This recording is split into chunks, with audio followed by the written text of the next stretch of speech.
Hello दोस्तों, आपका एक बार फिर से स्वागत है मेरे YouTube channel Science Academy by Yogesh sir पर। तो हम पढ़ रहे हैं न्यूट्रिशन में हम पढ़ रहे थे विटामिन, और विटामिन में हम पढ़ रहे हैं fat soluble vitamin. Fat soluble vitamin में हम विटामिन ए और विटामिन डी पहले पढ़ चुके हैं। अब हम पढ़ेंगे विटामिन ई और विटामिन डी। तो देखेंगे विटामिन ई की खोज किसने की थी। फर्स्ट वन देखेंगे विटामिन ई की खोज।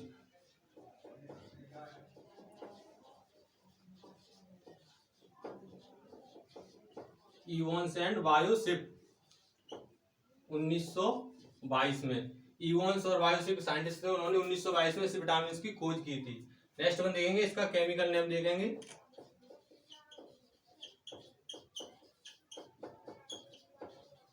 केमिकल नेम देखेंगे, इसका केमिकल नेम होता है टोकोफेरॉल। टोकोफेरॉल। नेक्स्ट देखेंगे, इसका सोर्स क्या क्या होते हैं। सोर्स देखेंगे,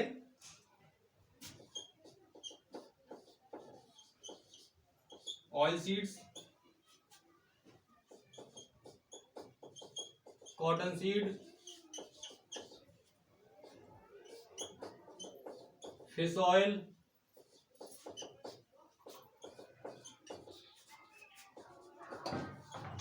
सोयाबीन ऑयल,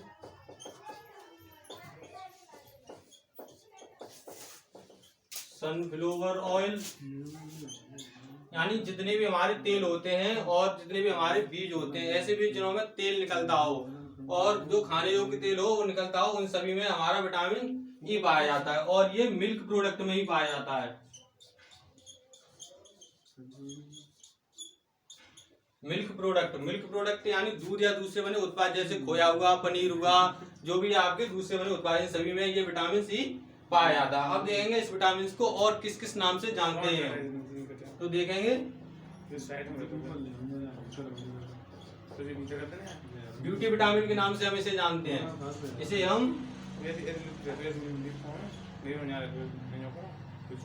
ग्लो विटामिन के नाम से जानते हैं। ग्लो विटामिन के नाम से जानते हैं। और इसे हम हेल्दी विटामिन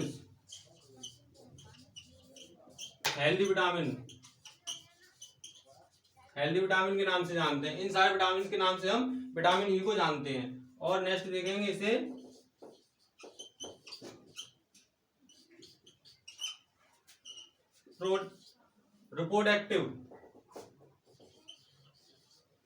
रिप्रोडक्टिव विटामिन के नाम से भी जानते हैं। Reproductive vitamin.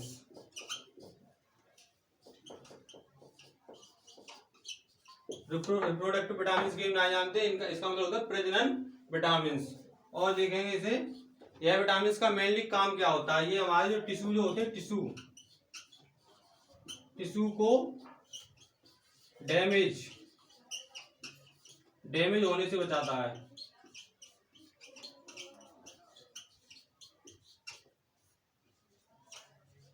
टिश्यू को डैमेज होने से बचाता है। अब देखेंगे यदि इस विटामिन की डेफिशिएंसी हो जाती है, यानी बॉडी में कमी हो जाती है, तो क्या क्या रोग हो सकते हैं। देखेंगे यहां से डेफिशिएंसी डिसीज देखेंगे इसकी।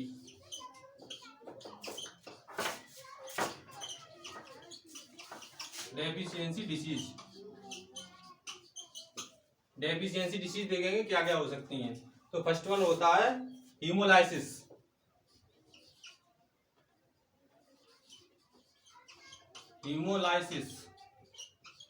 हीमोलाइसिस में क्या होता है, जो हमारी आरबीसी होती है, ब्लड की सेल्स होती है, आरबीसी रेड ब्लड सेल का ब्रेक डाउन होने लगता है। इस विटामिन की कमी हो जाती है, तो यानी इस विटामिन की कमी हो जाएगी तो आरबीसी टूटने लगेगी, हीमोग्लोबिन अलग हो जाता है और जो बढ़त होता है अपना वो अलग हो जाता है, टूटने लगती है ये। नेक्स्ट देखेंगे, प्रजनन क्षमता में कमी हो जाती है। प्रजनन क्षमता में कमी हो जाती है।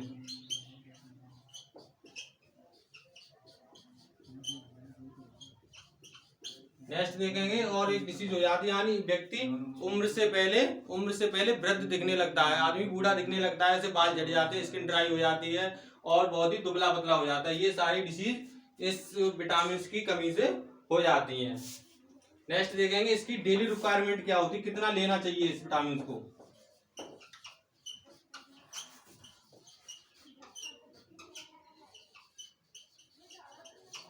डेली रिक्वायरमेंट देखेंगे कितना लेना चाहिए डेली, तो डेली हम ले सकते हैं इसे 0.4 से 0.8 मिलीग्राम, इतना हम इसे डेली लेना चाहिए, पर डे लेना चाहिए हमको ये विटामिन ई।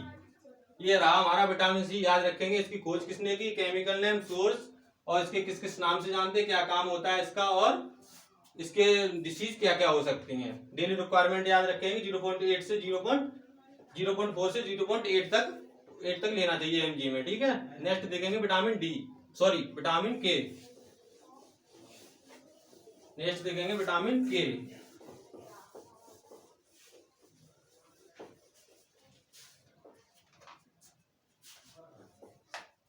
विटामिन के, तो विटामिन के की खोज की थी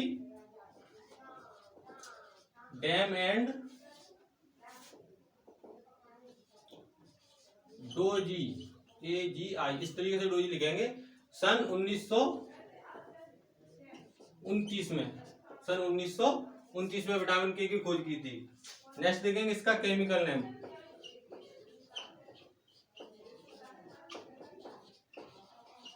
केमिकल नेम देखेंगे विटामिन के का केमिकल नेम क्या होता है, तो विटामिन के का केमिकल नेम होता है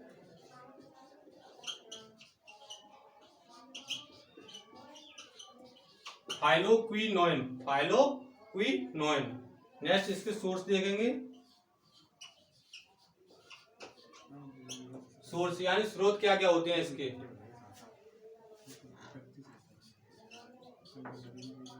पत्ता गोभी में ये पाया जाता है, फूल गोभी में ये पाया जाता है,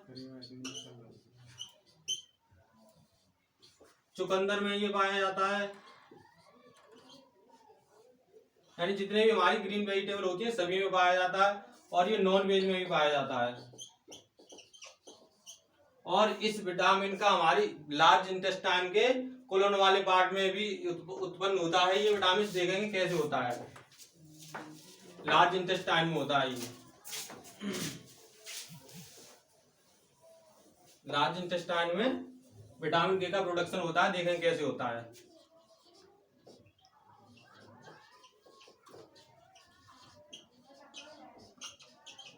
लार्ज इंटेस्टाइन के कोलोन वाले पार्ट में, कोलोन वाले पार्ट में किसके द्वारा होता है, एक बैक्टीरिया होता है, एक बैक्टीरिया होता है, बैक्टीरिया का नाम होता है इकोलाई बैक्टीरिया। इकोलाई बैक्टीरिया ये हमारा बेस्ट फूड खाता है, ये हमारा बेस्ट फूड खाता है, और बदले में हमको ये क्या देता है, ये हमको विटामिन देता है। विटामिन तो कौन से विटामिन, ये मेनली दो विटामिन देता है हमको, विटामिन के और विटामिन B12, सॉरी हाँ B12, विटामिन B12 साइनोकोबालामिन होता है ये, और ये विटामिन के इस तरीके से देगा। यानी लार्ज इंटेस्टाइन में कोलन वाले पार्ट में एक बैक्टीरिया इकोलाई बैक्टीरिया क्या खाएगा, हमारा बेस्ट फूड, और हमको क्या देगा, दो विटामिन, कौन से विटामिन ई और विटामिन B12। अब देखेंगे इस तरीके से ये हो जाएगा। और इसको ये विटामिन 2 टाइप्स का होता है, विटामिन 2 टाइप्स का होता है विटामिन के, विटामिन K1 और विटामिन K2। फर्स्ट K1 का नाम होता है phylloquinone,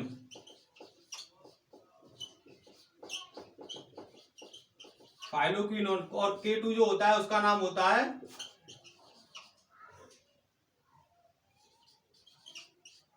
फर्नेसोक्विनोन।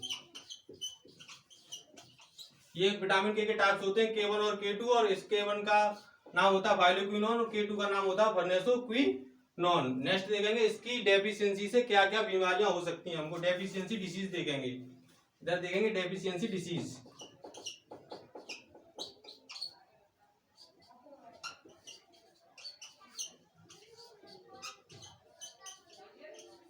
Deficiency disease, deficiency disease देखेंगे। इसकी डेफिशिएंसी डिसीज होती है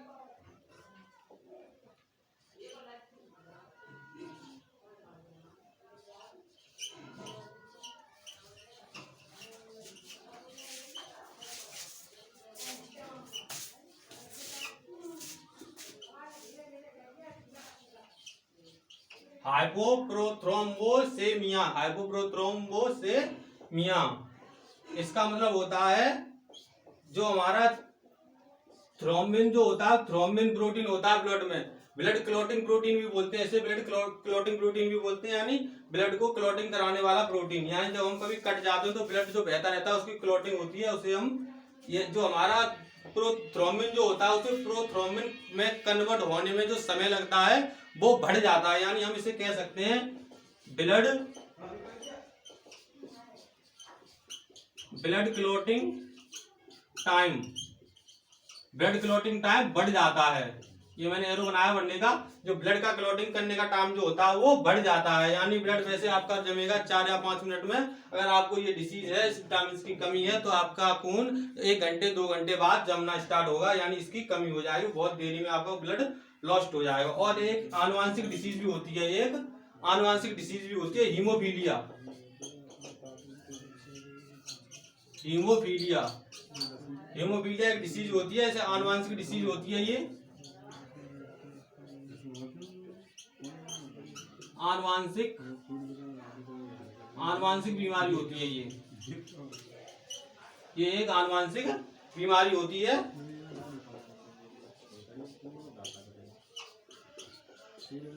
जो कि बच्चा या कोई भी व्यक्ति जब जन्म लेता है, बच्चा को जन्म लेता है तो माँ के पेट से ये लेके जन्म होता है। तो हम क्या करते हैं, जब कोई नवजात जब जन्म लेता है तो हम इस डिसीज की रोकथाम करने के लिए हम विटामिन के का इंजेक्शन लगाते हैं, बच्चे में विटामिन के का इंजेक्शन लगाते हैं।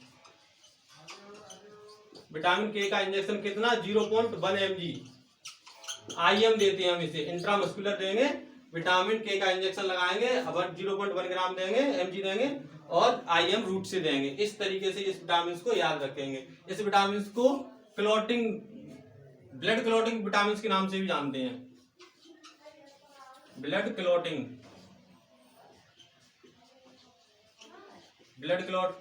विटामिन।